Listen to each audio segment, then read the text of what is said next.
Classes. उम्मीद करते हैं आप सब लोग अच्छे से होंगे, घर में होंगे, सुरक्षित होंगे और प्रिपरेशन कर रहे होंगे। मेरा नाम अभिलाषा सिंह है और ये रही आपकी class. Welcome friend, good morning. चलिए शुरू करते हैं आज की जीकेएस की करंट अफेयर्स की क्लास।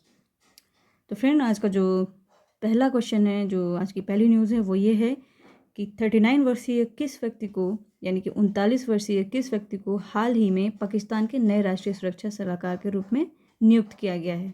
जी हाँ फ्रेंड, पाकिस्तान के। पहली ही न्यूज़ हमारी पाकिस्तान से स्टार्ट हो रही है। खैर, ये हमारी न्यूज़ है, हमारी इन्फॉर्मेशन है। तो देखते हैं इसका आंसर क्या होगा।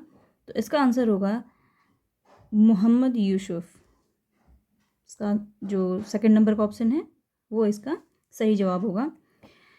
39 वर्षीय मोईद यूसुफ, मोहम्मद नहीं, मोईद यूसुफ, ठीक है, मोईद यूसुफ।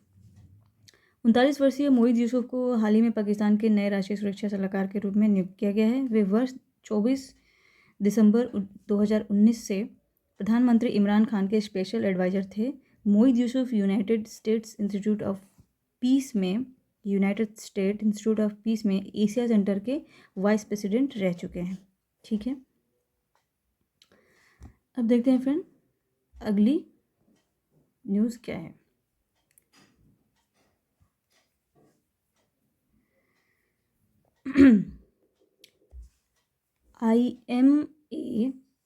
आईएमए के पूर्व अध्यक्ष और किस पुरस्कार से सम्मानित डॉक्टर के अग्रवाल का हाल ही में कोरोना की वजह से निधन हो गया है। ये हमारे लिए बहुत ही दुखद समाचार है फ्रेंड। कल से ही ये काफ़ी ट्रेंड हो रहा है ये न्यूज़, और बहुत ही बड़ी क्षति हुई है हमारे देश के लिए। तो देखते हैं क्वेश्चन कि आईएमए के पूर्व अध्यक्ष और किस पुरस्कार से सम्मानित डॉक्टर के अग्रवाल का हाल ही में कोरोना की वजह से निधन हो गया है। तो इसका आंसर होगा फ्रेंड, हाल ही में जो पूर्व अध्यक्ष थे वो किस पुरस्कार से सम्मानित थे, तो वो पद्म श्री से सम्मानित थे। और उनका जो निधन हुआ है, डॉक्टर के अग्रवाल उनका नाम है, उनका जो निधन हुआ है वो कोरोना की वजह से हुआ है।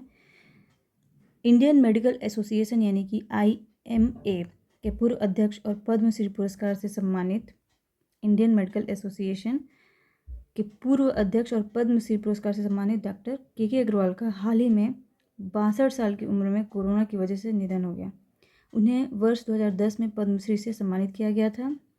2010 में पद्मश्री से सम्मानित किया गया था। उन्होंने वर्ष 1979 में नागपुर यूनिवर्सिटी से MBBS की पढ़ाई पूरी की थी। ठीक है, जो हमारा नेक्स्ट क्वेश्चन है वो ये है कि ये क्वेश्चन हो गया है फ्रेंड हमारा। जो नेक्स्ट क्वेश्चन है वो ये है कि निम्न में से किस शहर में स्थित राष्ट्रीय आधुनिक कला संग्रहालय ने हाल ही में audio visual guide app launch किया है। तो इसका आंसर होगा नई दिल्ली, यानी कि ऑप्शन नंबर 4। नई दिल्ली में स्थित राष्ट्रीय आधुनिक कला संग्रहालय ने हाल ही में NGMA का audio visual guide app launch किया है। जी हाँ फ्रेंड, नाम है इसका NGMA।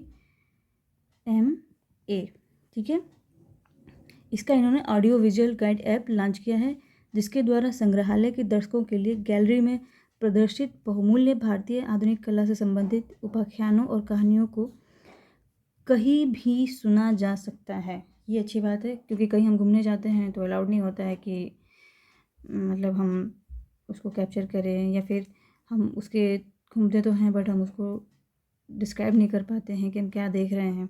ठीक है, उसकी जो पूरी हिस्ट्री है उसके बारे में हम पता नहीं कर पाते हैं, तो इससे हमको उसमें आसानी होगी। ठीक है फ्रेंड, अब देखते हैं अगला क्वेश्चन। जनजातीय मामलों के मंत्रालय और किस कंपनी ने जनजातीय स्कूलों के डिजिटल ट्रांसफॉर्मेशन के लिए समझौता ज्ञापन पर हस्ताक्षर किया है। क्वेश्चन एक बार फिर देखते हैं फ्रेंड कि जनजातीय मामलों के मंत्रालय और किस कंपनी किस कंपनी ने जनजातीय स्कूलों के डिजिटल ट्रांसफॉर्मेशन के लिए समझौता ज्ञापन पर हस्ताक्षर किए हैं? तो इसका होगा आंसर माइक्रोसॉफ्ट। ठीक है, ऑप्शन नंबर 3। माइक्रोसॉफ्ट और जनजातीय मामलों के मंत्रालय ने हाल ही में जनजातीय आश्रम जैसे स्कूलों के डिजिटल परिवर्तन करने के लिए संयुक्त पहल को लेकर समझौता ज्ञापन पर हस्ताक्षर किया है, जिसका उद्देश्य आर्टिफिशियल इंटेलिजेंस सहित अगली पीढ़ी, जिसको हम AI बोलते हैं, आर्टिफिशियल इंटेलिजेंस सहित अगली पीढ़ी की डिजिटल तकनीकों में शिक्षकों और छात्रों को हुनरमंद बनाना है। ये तो अच्छी बात है। ठीक है, देखते हैं अगला क्वेश्चन हमारा। अगला जो क्वेश्चन है वो ये है कि हाल ही में किस मंत्रालय ने कोरोना काल में वृद्धजनों के लिए toll free helpline Elder line शुरू किया है? तो इसका आंसर होगा सामाजिक न्याय और अधिकारिता मंत्रालय, यानी कि ऑप्शन नंबर 4।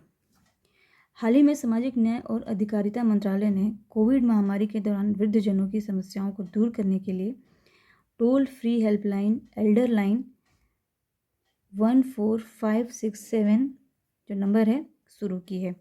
ये सुविधा अभी देश के 5 राज्यों उत्तर प्रदेश, मध्य प्रदेश, राजस्थान, तमिलनाडु और कर्नाटक में जल्द ही पूरे देश में, अभी तो यहाँ पे शुरू है उत्तर प्रदेश, मध्य प्रदेश, राजस्थान, तमिलनाडु और कर्नाटका, लेकिन जल्द ही यह पूरे देश में शुरू हो जाएगी।